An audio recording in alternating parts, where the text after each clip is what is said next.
Good morning, everyone. If you just give us a couple of minutes, we're still admitting some of the participants. As soon as we've got all of our participants in the call, we'll go ahead and get started.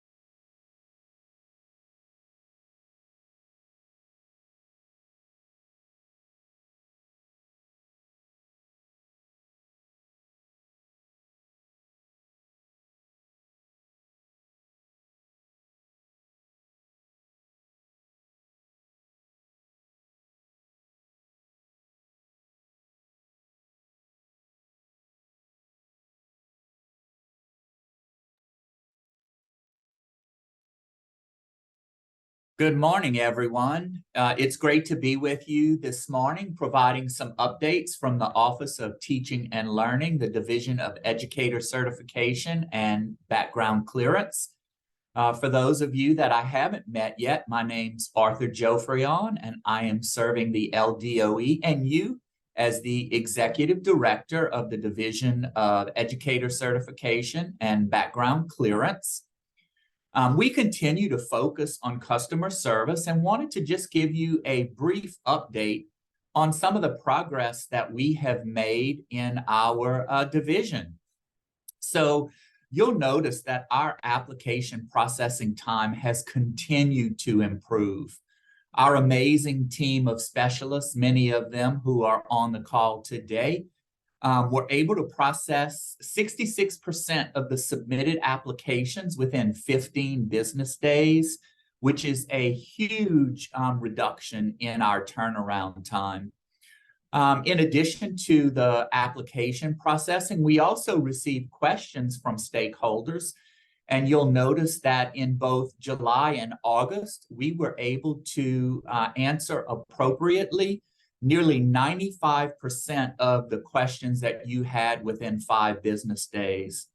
Again, all credit for this goes to our team of specialists who work diligently day to day to ensure that you have what you need to staff your schools and classrooms with certified educators.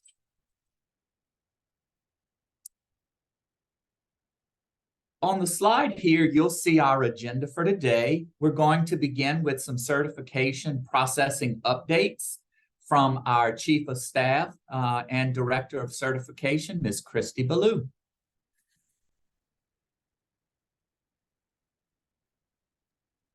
Thank you, Dr. Jofreon.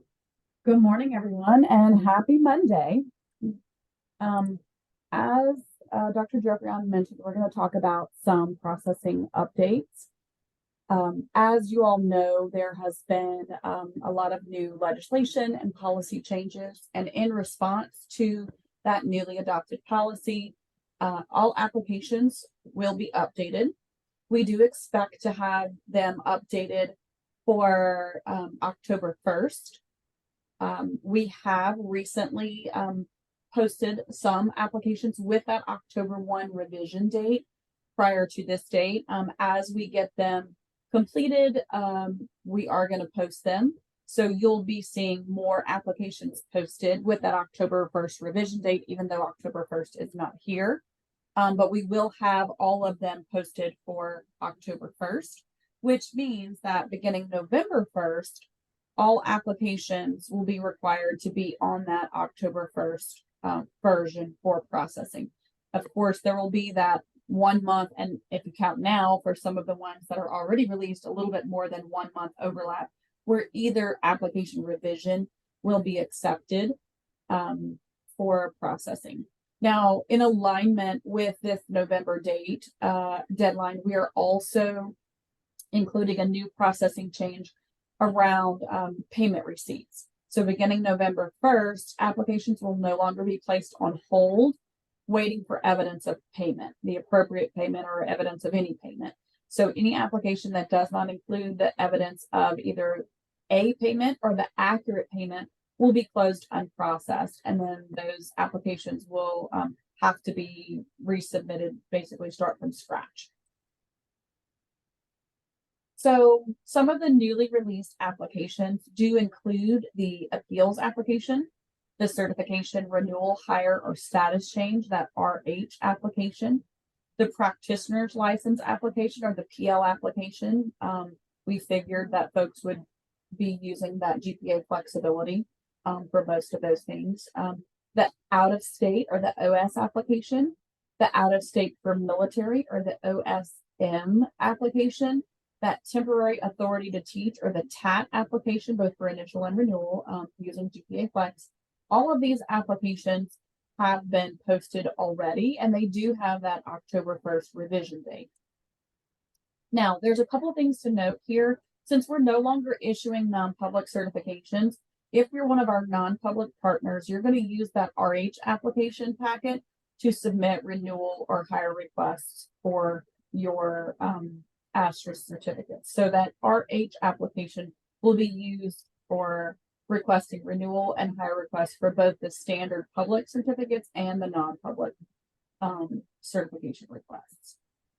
Now, in addition to the applications, or I should say, as a part of these applications, some of the related forms had to be updated as well. Those related forms include forms like the experience verification form, the employer evaluation attestation form, the intent to employ form, the local personnel evaluation attestation form, that mentoring attestation for the PL renewal.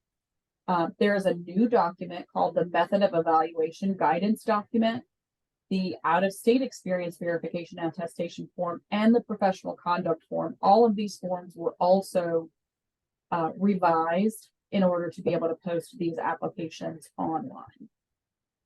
Again, we'll be continuing to revise and review several of the other applications as well. The biggest change that you will notice with policy is for the essentially what we call the mixing of evaluations. As a part of that adopted policy, our office will be allowed to use evaluations appropriate to the type of school setting in which that teacher served for that year. So we call it mixing because essentially we'll be able to mix evaluation types. If an educator served in non-public for a year and public for a year, we'll be able to use both of those evaluations. So this change will allow ancillary teaching certificates and EDL certificates to be issued and renewed if an educator is serving in a non-public setting or if they're coming from the non-public setting to the public setting. So a couple of things to note here is, or to keep in mind is, if that educator has served in a public school, we are looking for compass evaluations. If an educator served in a non-public school, we will be looking for local personnel evaluations. If an educator is contracted to a public school, we'll be looking for employer evaluations. And this is only if they are technically employed by a BESI approved entity. We're calling those third-party entities or vendors. And we'll explain the process of becoming approved for that later on in this slide deck. One thing to keep it, or there's several things to keep in mind actually. No scores reflected in Compass need to be submitted to us in any way, shape, or form. We don't need copies of those evaluations. They don't need to be submitted on that local personnel evaluation attestation form. We see that happen a lot. Compass evaluations are only submitted through the Compass Information System, or CIS. Local evaluations cannot be used for an educator serving in a public school to replace missing or incomplete evaluations. Employer evaluations can also not be used for that purpose either. They can only be used if an educator is contracted to a public school by a BESI approved entity. And then of course, any out-of-state experience, regardless of what service type it was out of state, whether it be public, non-public, or contracted, that still must be verified on that out-of-state experience verification attestation form. So because service history will need to be clearly identified, that experience verification form is now going to be a required document for most of our certification applications. So it's really paramount that each year of service be clearly identified and captured on the appropriate form. And again, as I mentioned earlier, as of September 1st, we're no longer issuing those non-public or asterisk certificates. So at the renewal of the non-public certificate, we're going to issue a new certificate at the same level. If an advancing request is made on one of these certificates, any new certificate issued will be issued as a standard certificate or non-asterisk certificate, regardless of the evaluations that were used. Now, if there are any educators out there currently holding a non-public certificate that wishes to be issued the standard certificate without the asterisk, they can apply for renewal as soon as the required evaluations can be verified, even if the certificate is more than 90 days from expiration. One other thing that we have created is this method of evaluation guidance document. This deck will have a link to that document. It's going to guide you through and provide you more details on how and which forms to use. So let's take a look and talk through that experience verification form and how that form changed. The first big change is that the format has changed. Because we need to include a lot of information on that, we've changed it from portrait to landscape format. So it's now a horizontal format. All fields do need to be completed for each school year in or role in the month, year format. So the experience should actually be verified and signed off on by the current employer who's submitting the application. And then that associated evaluation attestation form should be completed and signed off by a representative of the evaluating entity for a given year. Usually it's the HR person at that entity for the given year.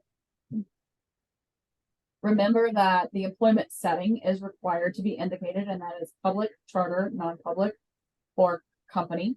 And then the evaluation method must be chosen for each year as well. You'll see I have a screenshot at the bottom of the page that shows you all of the columns where you list the school system, the name of the school, the type of school. That's where we ask you to choose public or charter, non-public or company, and then of course put their years of service, the grade level, service taught or service provided, and then their role and their title, and then choose the method of evaluation for each year.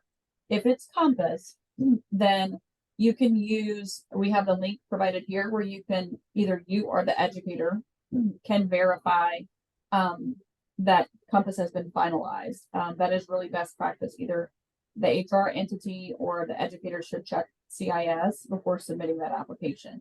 And remember, if they're evaluated in Compass, you don't have to send anything to us. We don't need the actual evaluation or observation documents. We have a window into the Compass information system, and so we don't need it duplicated on any other forms either. If they were serving in the non-public setting as a teacher, then you can use the local personnel evaluation form, and that local evaluation attestation form is linked there. If they were contracted to a third party, then that's when you're going to use that employer evaluation attestation form. And if they could not be evaluated, we need you to include a job description with the application. And remember, cannot be evaluated is very different from was not evaluated. Some examples of what would happen in this particular scenario for this form, I should say, is, say, for example, an educator is employed in East Baton Rouge Parish, but they previously worked at a diocesan school in Baton Rouge. So their current employer, EBR, would verify the work history.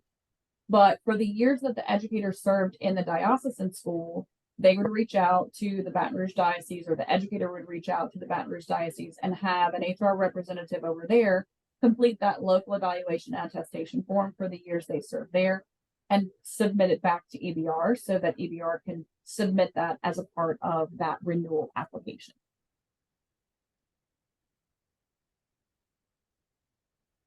The local evaluation attestation form, remember, it can only be used for teachers or leaders in the non-public setting. It can be used for leaders at the district level if they're in the public setting. It should be completed by a representative of the evaluating entity. For example, the public school, usually the HR person for leaders. Same thing for non-public. It will be their HR point of contact for both teachers or leaders. On that local evaluation attestation form, which we do have linked at the top of this slide, there are some things that definitely need to be included. the role that they're serving in, whether that's teacher, counselor, librarian, school level leader, district level leader, or other. If you choose other, it should be a job description that's included. You need to make sure that you include the scale. The scale would have the highest possible score and the lowest possible score. We need to know what score that educator earned. We need to know whether it was equivalent to effective or ineffective. And then, of course, we need the evaluator's name, email, title, and signature. And then that form can be listed up to 3 years on that one form. And if you need more than one form, you can use multiple forms if necessary.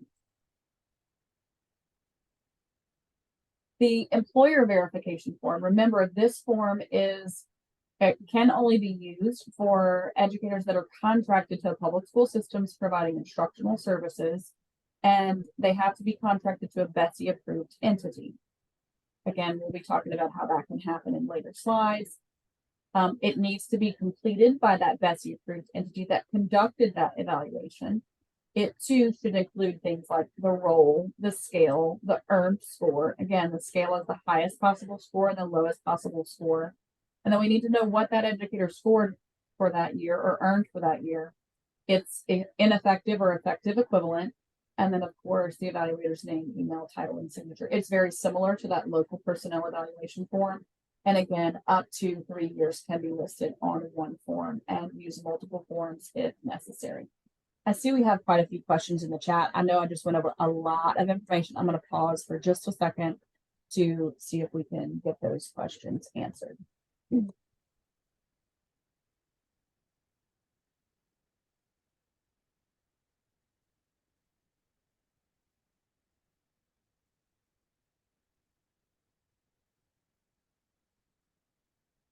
Looks like we asked for a link to the deck. The deck has been provided.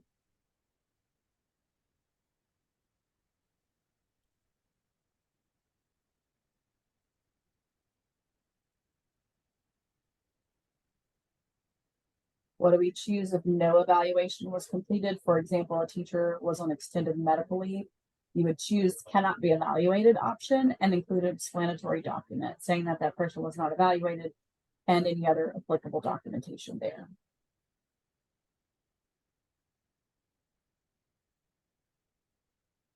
All right, so I'm going to turn it back over to Dr. Joprion to discuss that third-party process. So we are currently working on policy and procedures for the use of third-party vendors or contractors to become approved to evaluate their teachers who are working in the public setting but not being evaluated by the public school. Once a vendor is approved to do so, the educator does have to have that evaluation or can use that evaluation as one to maintain and advance their teaching credential. The evaluator, contractor, or vendor does have to be approved by BESI. Once we have all of these policy and procedures in place, we will make sure to make you all aware. If you've got any questions regarding that, you can reach out to Ms. Ballou or to me directly. As you're aware, lifetime certificates for us more experienced educators, those C, B, and A's, lapse when they're not in use if the individual does not serve as an educator for 5 consecutive years. If a lifetime certificate has lapsed, the educator can have their certificate reinstated for a 5-year period if an LEA wishes to employ that individual. If during that 5-year reinstatement period, the educator receives at least 3 years of effective evaluation, then the lifetime validity may be reinstated.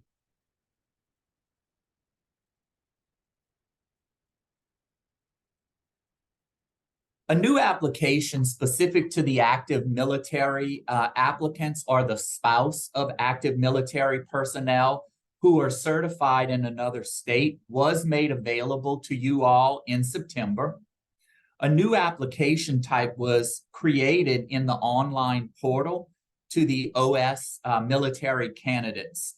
The reason that we have this is so that you can flag for us these applications, because they have to be prioritized and completed within 20 days of receipt. The processing time is only applicable to those applications that are completed application submissions. Any application submission that's missing any information or documents will not be held to the 20-day processing timeline. Therefore, it's paramount that you're working with any of these out-of-state military or their spouses, that you choose the appropriate drop-down menu in the online portal and assist in making sure that all of the documents are included. If the military candidate does not already qualify for exam exemption and advancement to the standard professional level certificate, then the 5-year out-of-state certification will be issued. During this service, the out-of-state military personnel or their spouse are required to have at least 3 effective years of effective evaluation ratings. And if they do, they are eligible for exam exemption. I'll now turn it back over to Ms. Ballou.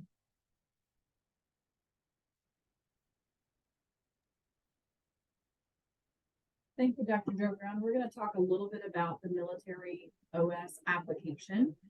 We need, of course, certification is an evidence-based process. So there are some things that we will need to verify to be able to process these applications. To verify that it is military, we'll need a copy of a valid military ID. It does need to indicate that it's active. We do know that some military IDs do not indicate whether they're active or retired. It depends on the branch. So if the actual military ID does not indicate that it's active, we'll need some sort of official explanatory documentation indicating that this individual is active. That military ID can be that second form of ID. You know, we have to have a copy of a social security card, but that military ID can be that second form of ID where the educator would not have to submit a driver's license as well. Of course, official transcripts are required. If this particular individual, just like any other out-of-state applicant, received training or education or a degree outside of the United States, a part of those official transcripts would need to be an equivalency transcript that would need to be included. Of course, we do need a copy of their teaching certificate as well. To see how they are prepared as a teacher, there is a teacher certification preparation status form that is a part of the regular OS application and also a part of this military application that will need to be completed. We need to know what they did to be prepared as a teacher. If they do want to qualify for exam exemption with prior out-of-state experience, of course, we need that OS experience verification form.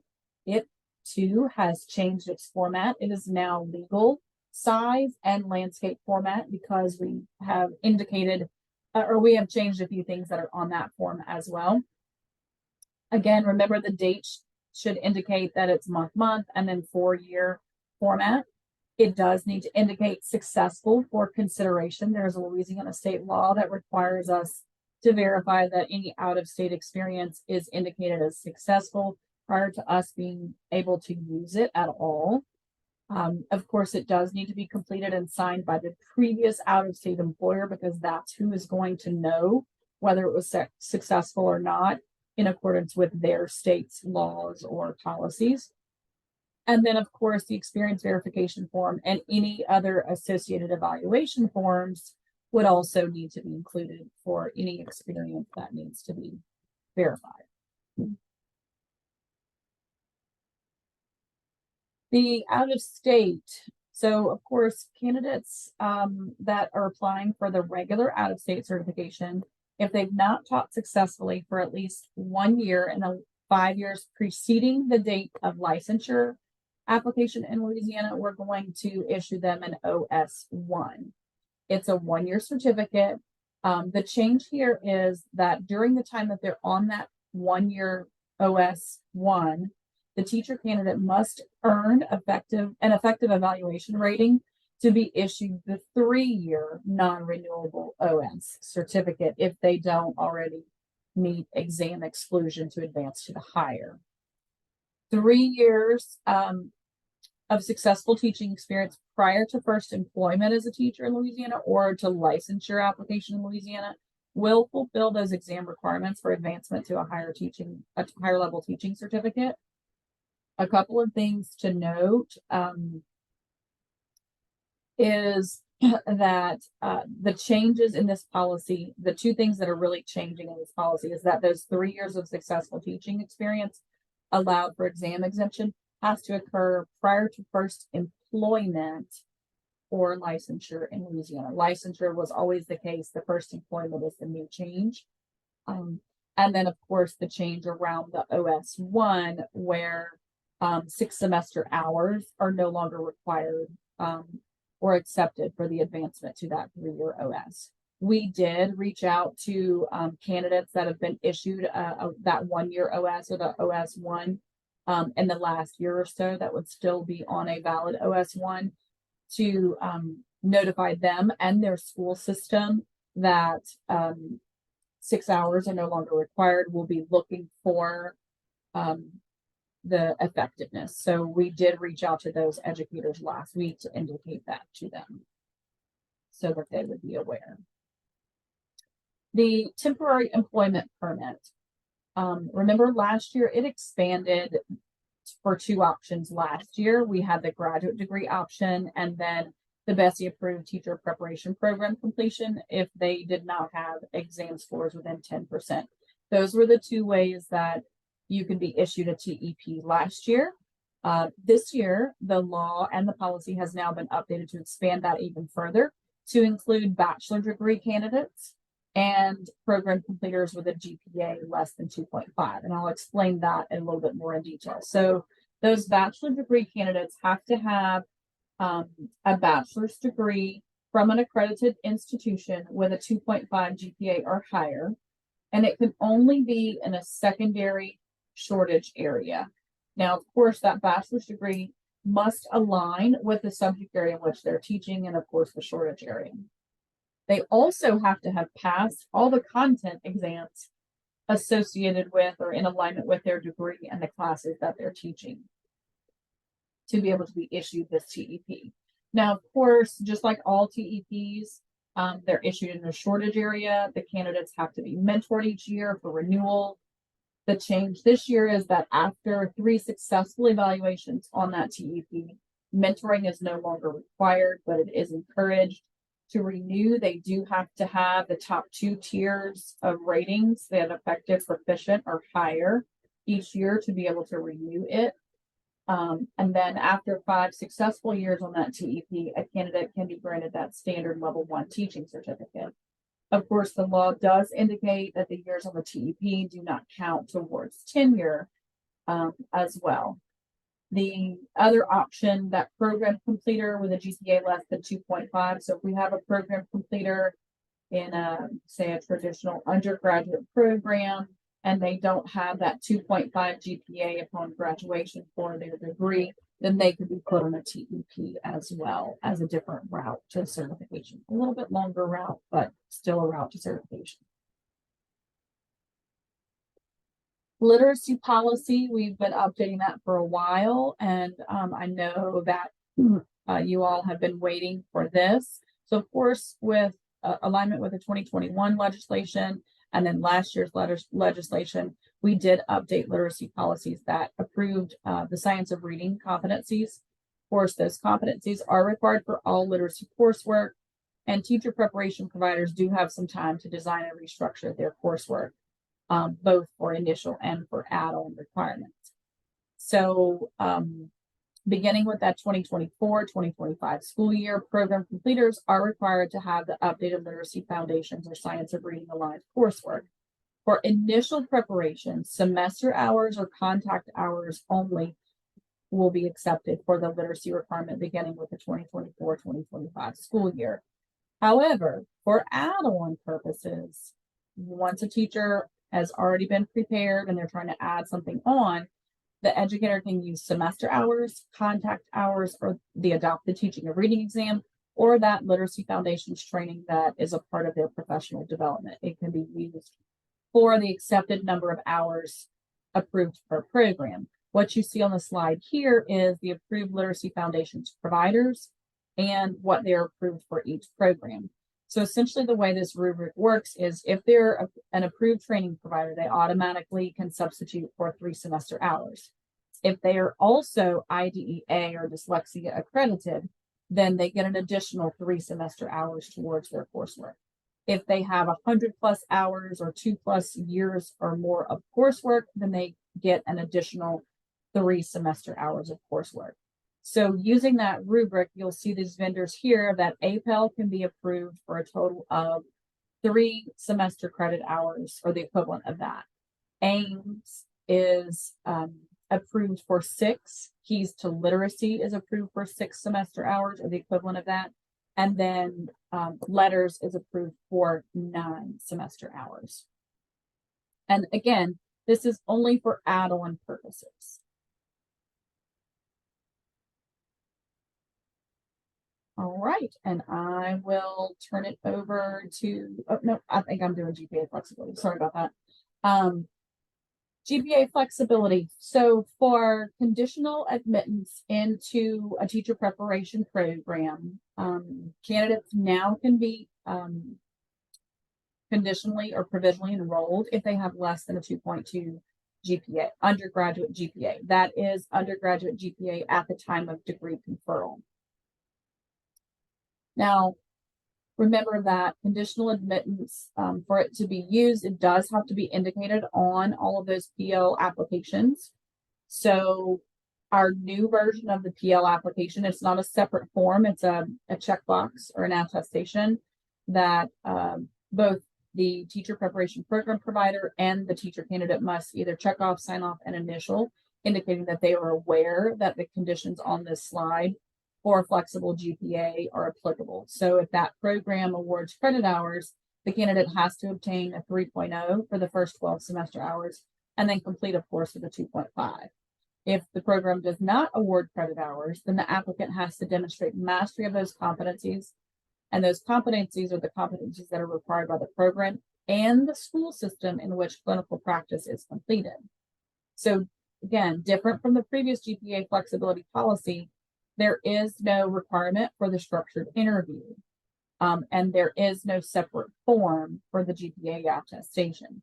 That's the two things that are different. Now, in lieu of the interview, if a teacher preparation provider wants to determine additional conditional admission requirements, they can choose to do that. But they just can't go any less than what's required in policy. So the minimum entrance requirements outlined in Bulletin 996, like the passage of the associated content exam, the non-education baccalaureate degree, all of those requirements still do remain the same.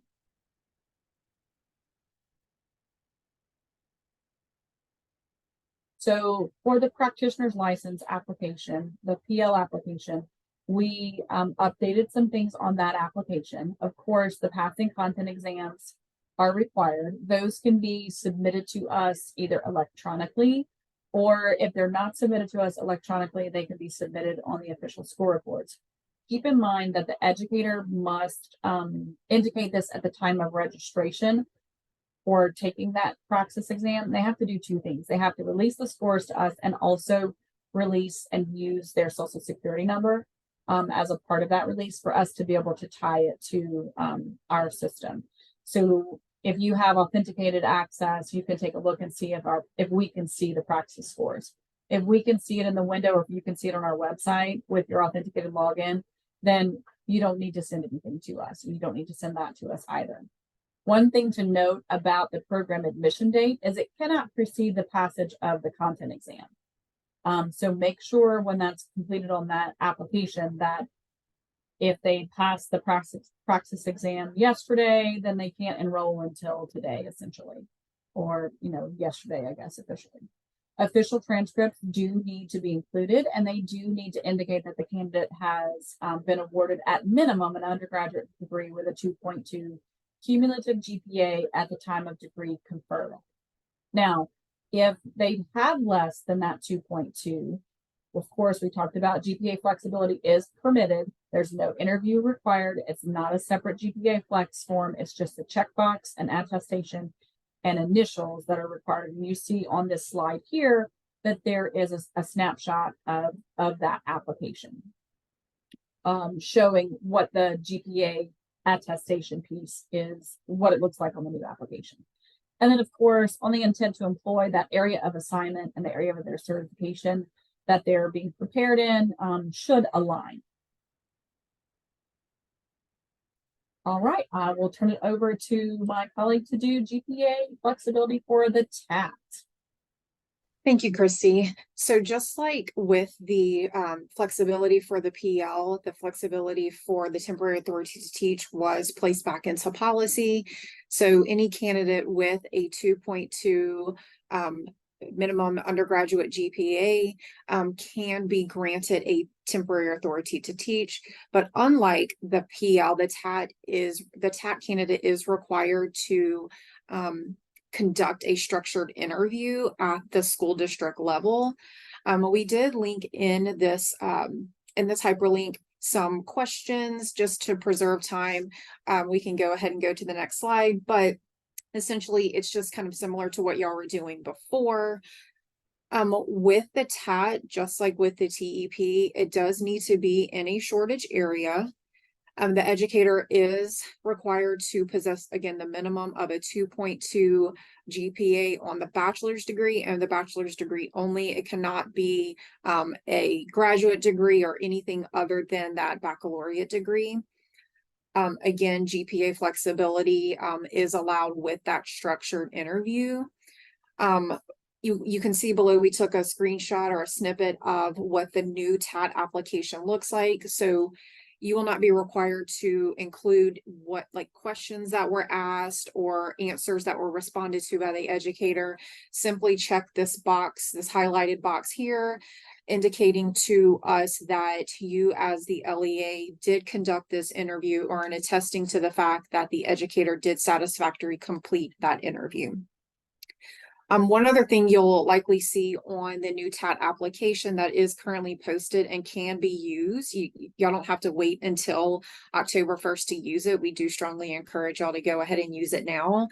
There is a drop down option to toggle between initial, renewal, and change of school system. So whichever one is applicable to the educator that is being applied for, you would just make that selection on the application. And one other thing to note, the exam verification form that is part of that TAT application, that is only to be submitted with renewal only. We do get it a lot with initial TATs, and it is not required. And one other thing to note is we do strongly encourage to check teachlouisiana.net to verify if an educator had previously held a TAT. Sometimes we see folks had held a TAT maybe 15, 20 years ago. And if that is the case, then that educator is required to then meet renewal requirements, pending that he or she did not exhaust all TATs previously, which, as y'all well know, TATs can be held for up to 3 years. The next is the special ed exams. Educational Testing Services is in the process, or actually has redesigned and is retiring existing SPED exams. So they're moving from 3 exams to 2. The 2 general SPED exams, which is 5354 and 5543, are being replaced with 1 generic SPED exam, which is called the Foundational Knowledge, which has the code of 5355 with a passing score of 145. As for BESI policy, we will have that 1-year overlap and notification period prior to the requirement that the new exam is required. So the current adopted exams, which are 5354, 5543, and 5545, can be accepted for use up to August 31st of 2024. But educators can begin taking the new exam on September 1st, 2023. And these exams do affect all special ed exams, including deaf and hard of hearing, mild to moderate, significant disabilities, and the visually impaired and blind. And I do believe that we are actually working on, if we haven't already, putting that on our praxis sheet that will be outward facing, because a lot of these numbers are very similar. We understand that sometimes they can be jumbled together. So we would just encourage both you and the educator to access our outward facing praxis chart to make sure that the appropriate one is being registered for.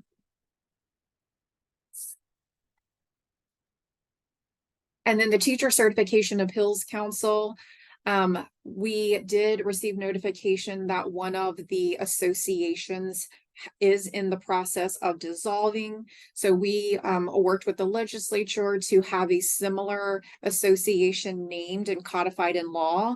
And that association was approved by BESI, which is the Louisiana Association of Principals, or LAP, as it's commonly referred to as. Several members of our team actually have worked with LAP. They submitted their 3 nominations, and the nomination to replace the LACE individual will be confirmed at the October BESI meeting, and hopefully we'll be able to then continue to serve beginning our 2024 meetings and beyond. And all applicants, because we do have a deadline this week, this coming up Thursday, for meeting the October the October certification meeting, which is the last meeting of 2023. All applications should be emailed to the certification appeal at la.gov. That email is also linked directly in the appeals packet, and we just strongly encourage you to go to that packet and link it directly from there.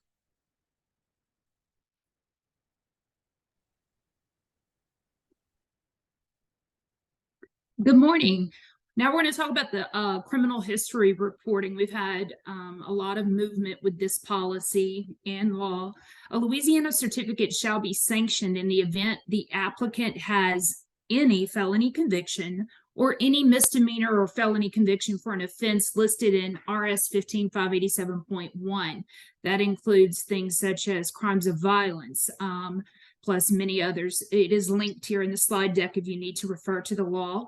Drug distribution offenses are considered prohibited never-evers. Once someone has been convicted of a drug distribution offense, they will not be able to be certified in the state of Louisiana.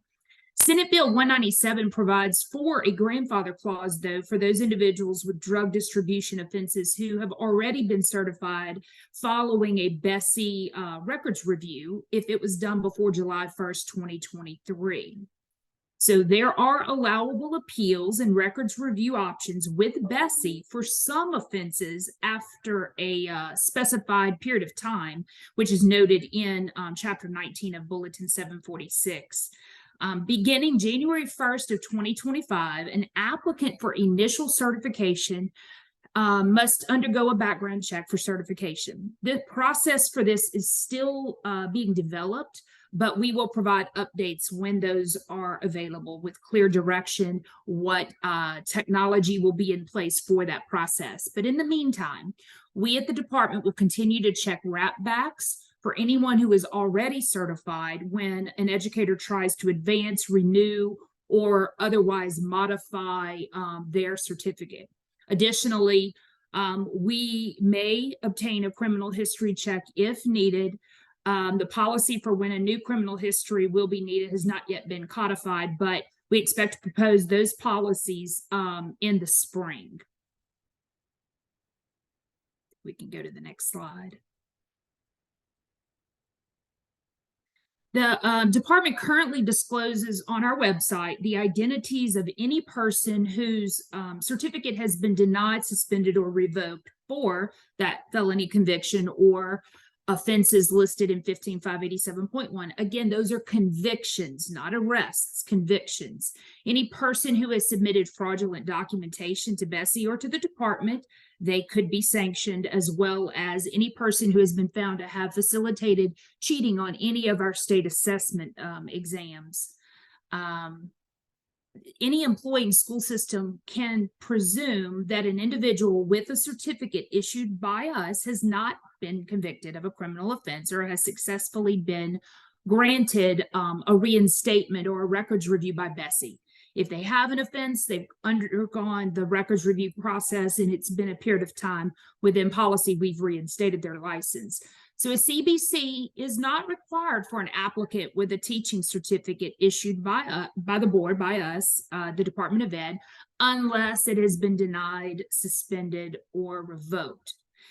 Employment background checks are still required for all of your uncertified personnel, and you as the employer have that discretion to complete that background check if it is an in-house policy that you and your school system would require. So on the next slide, an administrator, recent legislation requires that an administrator, teacher, or other school personnel must notify you as the employer, as well as the Department of Education, of all final convictions or any no contest pleas. Of course, that's excluding traffic offenses, and they should do that within 2 business days. The LDOE can be contacted by using our online portal. They can submit a question there or an email to certification@la.gov. If we find out about something of a criminal matter, we notify the last known employee in school system where we have record that the person was employed. A couple of things to note here. The law states that an administrator, teacher, or school employee who fails to report that conviction or plea to the department shall be fined not more than $1,000 or imprisoned for not more than 1 year, with or without hard labor or both. So there is a consequence, and we want to encourage taking care of that business if necessary.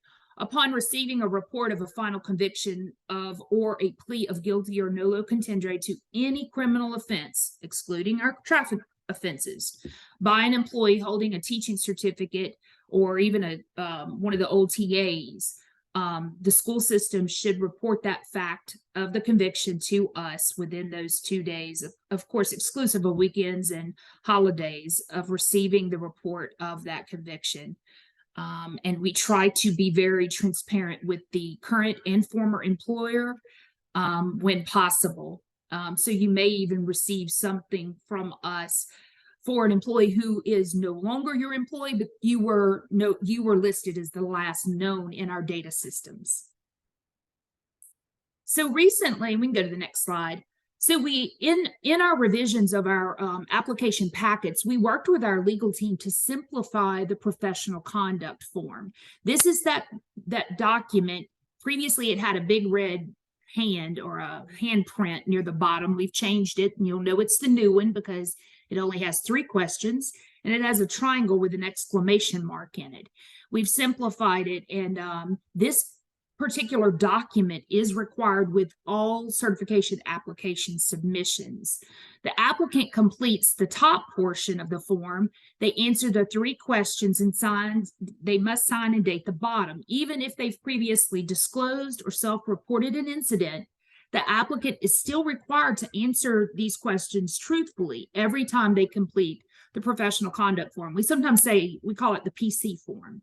So review your job as the employer. We ask that you review the demographic information carefully. If any part is missing or incorrect, the application will be denied unprocessed.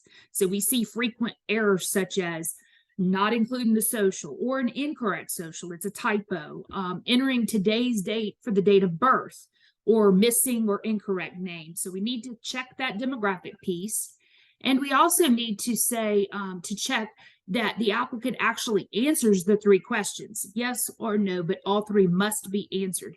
If there is an event where the individual reports a yes answer, the application packet must include some type of explanatory document, such as court docs or minutes, maybe a citation or a letter from the clerk of court, but some type of documentation that speaks clearly to why they're answering yes to the PC form. Please do not include a copy of any criminal background check that you have received, because that is illegal to share from the employer to LDOE. So quickly, we'll go through those questions. Question 1 is regarding censure of a professional license. This is in another field or in another state. It is not asking about actions on a Louisiana certificate. So sometimes we see people say yes because they applied and were previously denied the certificate based on missing documents. We're not talking about that. We already know and have that information. So this is any professional license other than Louisiana teaching certificate or a teaching certificate in another state. Question 2 is regarding any investigation regarding that professional licensure censure. And then question 3 is pretty straightforward. We've simplified this to refer to convictions, not simply arrests. So all convictions should be disclosed, including but not limited to expungements, first offender pardons, pretrial diversion. All of that's listed in the bottom of the document. So review that with your applicant if they have any questions. If a person previously disclosed something to us and they completed, say, a records review with Bessie, don't require them to submit all that explanatory documentation again. They could just simply insert the letter they received from Bessie that would clear that matter up, and it would prevent a delay in that processing. All right, I think that concludes the professional conduct form issues. Let's see if we have any questions before we jump to our next topic. So Paula, we had a question from Cindy Duhan. Does this criminal history reporting apply to residents in schools where they hold an R certificate? So they're not considered an employee. Now, Christy, this may be kind of a gray area that we're still working with legal on in terms of defining what's an initial certificate. So we may, in the future, if that's considered their initial certificate, that may be something we are looking at sending them for a background check, but that is currently not required of the program provider. Correct. So beginning on January 1st of 2025, when it's required for certification, since that is a certification, they will be required to complete a background check at that time, if that makes sense. I guess that's what you're asking, Cindy. If that's not exactly what you're asking, if you're talking about them reporting to us or LDOE or their school system, those convictions, please come off of mute and clarify.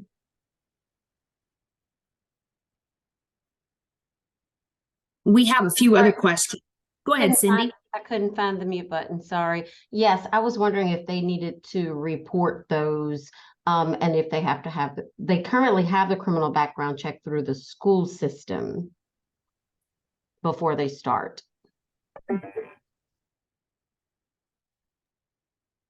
So my understanding is that not all school systems run the background check for residents because they're not considered official employees. So I think that's handled in different mechanisms and manners. My understanding is after January 1st, 2025, we will be requiring the background check. We will give them guidance when the R is submitted. We'll direct them to a fingerprinting station and they will go through that process with the results coming directly to the LDOE.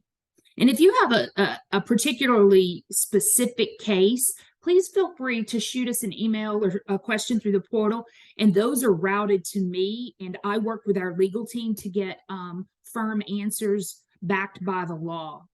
So we had a couple of other questions here too. Someone asked about drug distribution convictions that have been expunged. Well, a conviction is a conviction, expunged or not, according to our certification policy. So those have to be disclosed. Now, depending on when that records review takes place, it may not be considered a never ever, and they may in fact be able to be certified, but I would take those case by case. If you run across one of those, feel free to schedule office hours or reach out to me for guidance. The policy and law that surrounds all of this is linked in the PC form. And someone also had a question about is, just to clarify, it is within 2 business days within conviction that it needs to be reported, not within 2 business days of an arrest or charges. That is correct. It has to be a conviction. We can't take action on arrests because they may not be, that's basically allegedly they have done XYZ. They were arrested, but there's been no consequence given by the court on that regard. If the address is left off the PC form and the application is closed, the person does not have to pay again, or just what they have to do. It's closed on our frontline review, meaning it was never open in our database if that was the only missing or error or issue. And so our staff is then notifying you to make the correction on the PC form with the applicant and upload it as a brand new case. With the same fee, same documents. There was also a question about what is the specified period of time noted in Bulletin 746, Chapter 19 for those Bessie appeals? I think it's 5 years for most, but when the new Chapter 19 bulletin is published, it has to go through a period of notice of intent, although some of that was executed as emergency rule by Bessie. I believe it's 5 years, but I will tell you that myself, our legal team, and the Bessie office, Shannon Rawson is our point of contact there. We are more than happy to assist an individual who may have a situation they would like to navigate and discuss so that they can be certified here in the state of Louisiana. We also had a question to repeat what we said about background checks for resident licenses. My understanding is that currently residents are not considered by most school systems. Now, this varies from school system to school system. My understanding is that the resident is not considered an employee, and so many do not run the background checks on those at that time. What we are going to do at the department, we will require a background check effective January 1st, 2025 for their initial teaching certificate. If we don't have one, and the initial would be their first one in terms of resident certificate, it could be their level 1, it could be an OS, whatever their first certificate is in the state of Louisiana. Or if we find that we've never seen a background check on that person, we will provide guidance at that time for them to do a background. My understanding is the residents aren't background checked by the LEAs right now. They have that option, but it has not been a requirement as I understood it in the past.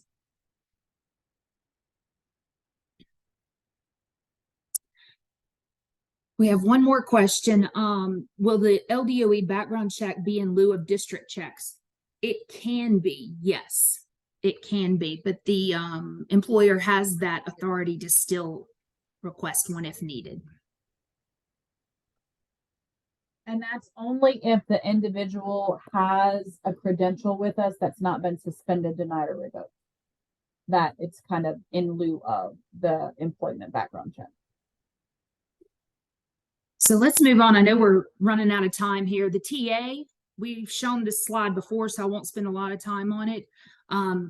This action actually occurred over the summer and was officially codified in Bessie policy last month. So we thought we would reiterate that as of June 14th, 2023, the TA is no longer being issued, and that the authorization is not needed to pursue employment as a sub or an uncertified teacher or administrator at your public charter non-public school, although LEAs are still responsible according to 1715 and 15587.1 for doing the background checks if they don't hold a certificate with us.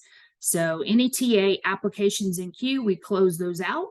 And those that have already been issued will remain valid for the period and place of employment. We will still continue to monitor the wrapbacks on those and take action if necessary on that certification record, even though it's a TA. Okay, so going on the agenda, we are now to certification processing reminders. Yeah, so that's me. And again, like Paul said, just for time constraints, I'll go through the next couple slides pretty fast. But after hearing from the field, we had changed policy to now issue the out-of-field authority to teach. Whereas it used to be a school session, it's now going to be as of July 1st of this year. It is issued year to date. So if one were issued today, it would show 9/18/2023 to 9/18/2024, or actually 3 years out. So 2026, or 27 or 28 if additionally you have an educator who gets those 2 extra years as codified in policy.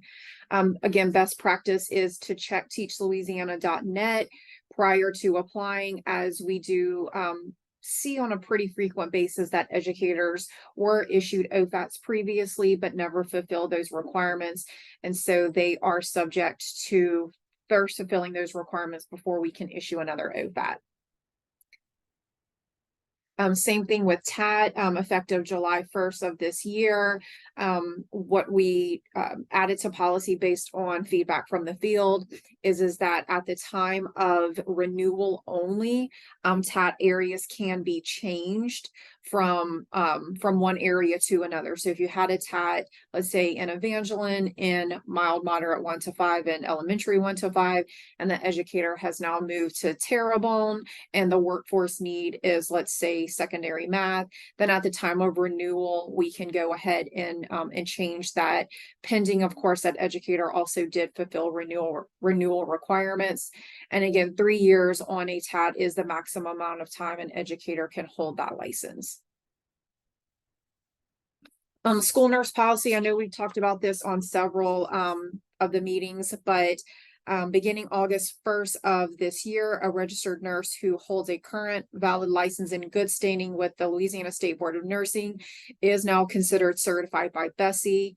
So based on that, the LDOE will no longer issue school nurse certificates, and it will be up to each individual school board or school district to determine if a nurse applicant is considered certified. From a district standpoint, a school nurse is considered a certified ancillary service personnel if they meet the requirements as linked above. To verify a license, we linked it there. It should go directly to the Louisiana Board of School Nurse. The next bullet is linked directly to where you can provide training. And to ensure that your school nurse is ready to perform the functions required of a school nurse, you can prepare them by providing training in alignment with the school-based nursing services in Louisiana schools, which I believe we also linked as well. And additional details will be provided to data managers regarding the submission of staff data to EdLink 360 this spring. And of course, for contact and communicating with certification experts, submit the questions via the online portal or to certification.la.gov. Responses are generally provided within less than 5 business days. Right now, I believe it's like 1 to 2 business days. When using the portal, just make sure that you are providing the most succinct information in regards to the educator in question or just the question in general that you may have as the district. We also, of course, we have office hours every Monday through Thursday, 9 a.m. to 10 a.m. and 3 p.m. to 4 p.m. In 15-minute slots. We would just ask that you follow the link. When you go to schedule office hours, there is a 1-pager to where we have actually taken screenshots and we show you exactly how to schedule that. Once you schedule it, we populate that information and then we call you at your designated time in regards to the question or questions that you had pre-populated when you schedule. If for any reason you do need more than 15 minutes, such as you need a portfolio expedited, we would just ask that you schedule back-to-back times. And I believe now I'm going to go ahead and turn it over to my colleague, Lana. Yep. Good morning, everybody. Some processing updates for you. We are currently working with some additional resources and doing some strategizing and responding to funding deadlines and things like that. So you may notice that certain application types in certain categories are being processed faster than others, rather than everything strictly in the order received. Specifically, early childhood ancillaries, the temporary authority to teach, those are being handled by some folks that are focusing explicitly and exclusively on those, so they can get those are getting out the door a lot faster than some of the others that are that require a specialist to handle. The renewal, hire, and status change, we're working on getting those done so as quickly as we can. Mentors, residents, and practitioners, we're prioritizing right now ahead of the October 1st deadline.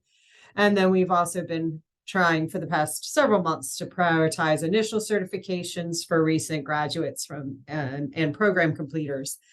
As has been mentioned previously, teaching authorizations are no longer being issued at all. So those will be, should we receive one, we're simply notifying that those are no longer issued.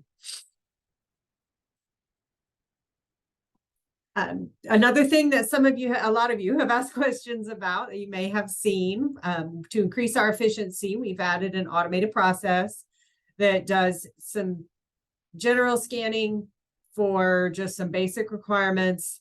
And we call that first line review, or FLR. And so you may see some of your cases, if you're reviewing your history, indicated as the owner as FLR followed by something. That only indicates what the automated tool was able to determine. And in a lot of cases, the automated tool can't even read the document. So it's not, every case is still reviewed by an individual person. The tool just helps us sort them into, these could be scanned, and everything appears to be included that we would need to move it forward. This one, the tool couldn't read it all. So it's just kind of hopefully going to help us get things out the door a little bit faster. So don't worry about those. If you see FLR, it will be assigned to a person and we will respond to it appropriately in the order received. We have, however, noticed, and I pulled some numbers this morning, that we are still receiving a large number of inaccurate, incomplete documents. And those all create more work for y'all, more work for us. And delay the educators getting their certifications issued. As of this morning for this calendar year, we're seeing about 30% of the applications that we receive are either missing so many items that we can't even open the case to be processed in the database, or are missing something once it is reviewed that would be necessary for us to actually issue the certification or the add-on endorsement or whatever has been requested. And that's free. We've processed or closed about 35,000 application cases. So we're looking at 7,000 or 8,000 that are duplicate work for everyone. So we would ask for your partnership to review all your applications before you submit them. Make sure everything that's required, that's listed in the checklist and provided in the instructions, is there, that all your signatures are good, your dates are there, the payment receipt are there.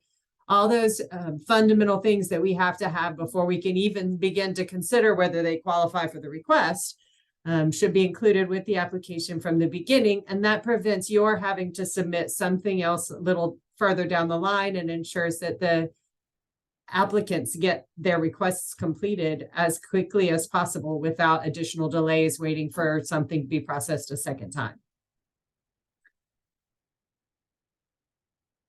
Some best practices, read and follow the instructions. And particularly as we update the packets, every time we do a revision, we work very hard to update all those instructions as well, to incorporate all the new policy and the changes that will mean happen on our side, and provide as much detail as we can, explaining what each request means and how to make that request appropriately. So as we publish the new and updated packets, even those of you that feel that you've been doing this a long time and know what you need to do, I would encourage you to read those instructions again, and that will help you become more familiar with the new processes, identify anything that's changed that you might need to do a little bit differently with these new, particularly the mixing of evaluations, but even some of the other things with changes in the way OSs work.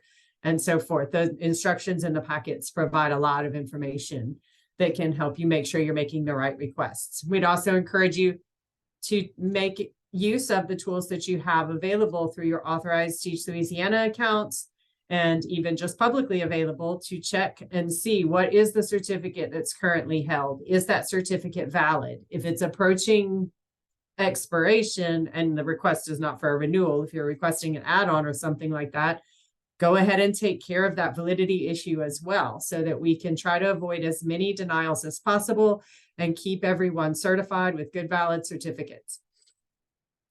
When you are submitting, we ask that you not combine different application types into one submission. We can only accept and process one application type with each submission. So if a request has to be made on 2 separate applications, that has to be submitted as 2 separate submission cases. This allows us to both distribute the workload to people who are capable of completing the request that's made, and it also allows us to provide feedback specific to each request in separate feedback requests, responses, if we're not able to process one or the other. When you do your scanning, everything should be upright in the order received. Christy flagged and on several of the revisions this time, more and more we're moving to legal size formatting on some of these documents. It gives us more room to ask for and receive the information that we need. But that does mean if you are choosing to print and scan documents, you have to make sure that your scanner is set to scan legal, that your printers are set to print legal, or else because we are frequently receiving documents that are formatted for legal, have been printed in letter, and therefore it's cutting off critical information and we can't accept it. So be sure that you're if you are printing, that you're making sure that everything that was in the digital file is included in either the scan and the resulting document before you upload it. There are some digital scanning apps that can be used if you don't have a physical scanner to do those. But again, make sure that the whole page is being captured if you're using those options. When you're submitting, be sure you're choosing the appropriate category for the application that you're uploading. That is really critical to us for workload distribution. We have different team members that have different strengths and skills, and so we need to be able to distribute the applications to the appropriate person for processing it. And with those cases that we're currently prioritizing, if the wrong application type has been selected, then we're not able to distribute it for prioritization. It ends up being held a lot longer because the application type was not selected correctly. And then when you're making submissions, ask a question is for questions. The certification submission is only for submitting certifications. When you have questions for our office, we always say questions are free. So then we're answering those within just a couple of days. So if you're not positive about something on the application, rather than submitting the application, making your best guess and asking a question there on the side, just ask the question first. We'll get back to you and let you know what needs to be done, and that can help prevent an unnecessary denial. And it will only delay by a day or two versus submitting something that has to be denied, and now you're looking at having to go back to the back of the queue and start over again. And so ask those questions when you're not sure, and we'll do our best to give you accurate guidance on what needs to be done there. For the self-evaluations that are included with add-on requests and the ancillary teaching certificates, the educational leaders, anywhere where there is a course that is required, we ask that you ensure that the course code and number that the educator has completed is entered, is listed there. That helps us in a couple of ways. It lets us know what they think they have taken that fulfills that requirement. It ensures we don't overlook something. And it helps us to give accurate feedback as well. If they've indicated a course that we can't accept, we can say that. If they've indicated a course that we can't find on transcripts, we can say that. But if they've just checked yes, yes, yes, and not indicated any courses, then we are not able to give as accurate feedback or make sure that we're definitely not overlooking something that they think works. And we can't tell them why it doesn't work if they haven't told us what they think should fulfill that requirement. When licenses are required, make sure that those are valid. And again, that they have some validity time left on them. If they're valid the day it's submitted, but expires 2 days later, we're not going to get to it that quickly. And those licenses do all need to be valid at the day that we process them, not necessarily just the day that it was submitted. So be sure you're checking those and sending us the most up-to-date copy. And then when a graduate degree is a qualifying document. So for issuing a level 3 for educational leader, some of the add-on endorsements like academically gifted, if that degree is required in order to be qualified for the certificate or the endorsement, then we will add that degree as part of processing that request if they qualify. So our guidance would be to submit the request for the add-on for educational leader, or for the level 3, let us process that first. If they qualify, we're going to add it, and then another application is not necessary. If for some reason they don't qualify, then we may provide additional guidance that if you need that if they want to add the degree at this time, that they will need to submit another application. But we can save our educators some money and save some time and processing by submitting those graduate transcripts with the request that requires it for processing. And there's no additional fee for that. We do that. We add those degrees with the initial fee that's required for issuing the level 3 or the EDL or the endorsement. And eligibility letters, if you're sending those, so there was a last note on there for if we've given it out of state or EDL eligibility letter and you're submitting the request for issuing of the certificate, we do need a professional conduct form updated with current signatures and a copy of their picture ID and social security card with that letter. Lena, we had one quick question in the chat. Employing school system wants to know, can they still make edits to a submission, a case, if it shows FLR stage? Like they can.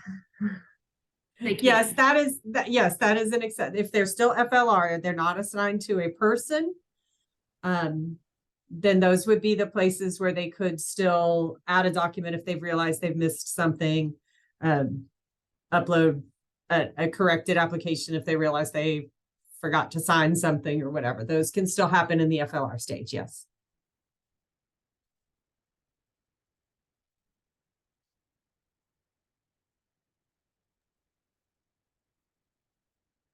All right, thank you, Lana. Are there any other questions that we can answer for you all today? I know we run about 20 minutes over time. We apologize for that, but there's a lot of very important information that we have to get to you all.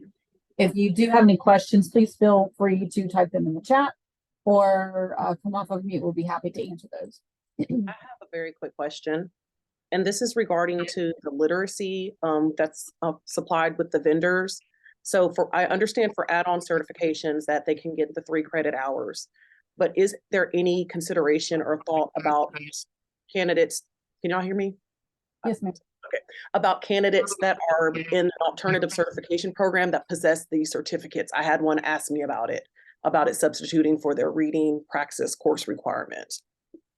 So the foundations, the literacy foundations training that is done as part of professional development cannot be accepted for initial certification. So not a part of a teacher prep.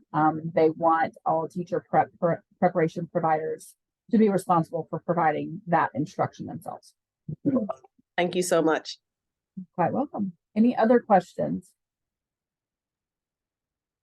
Christy, not a question, but I do want to reiterate to all of our LEAs, especially those of you who are hoping to have funding allocated for your mentor teachers, for your content leaders, and for resident supervisors. We are working diligently to complete those. The deadline is passed to submit those to guarantee completion.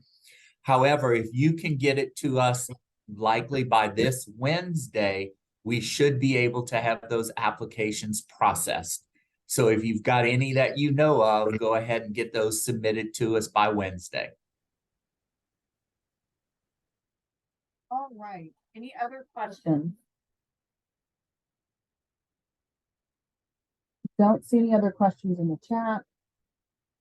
I'm going to go ahead and hurry through our important dates. You see all of the dates for upcoming meetings and such. You know, like the Superintendent's Advisory Council and our Public School Council, Bessie. Our next certification monthly call is October 16th. You'll see our resources at the bottom of this guide. And then, of course, the last section is our appendix where we go through our legislative and policy updates as reminders. Thank you all so very much for joining us today. We appreciate your participation. We hope we provided you with some helpful information for you. For those of you that are participating at LaSaspa, we will see you at LaSaspa in the coming weeks and look forward to connecting. Thank you all and have a good day.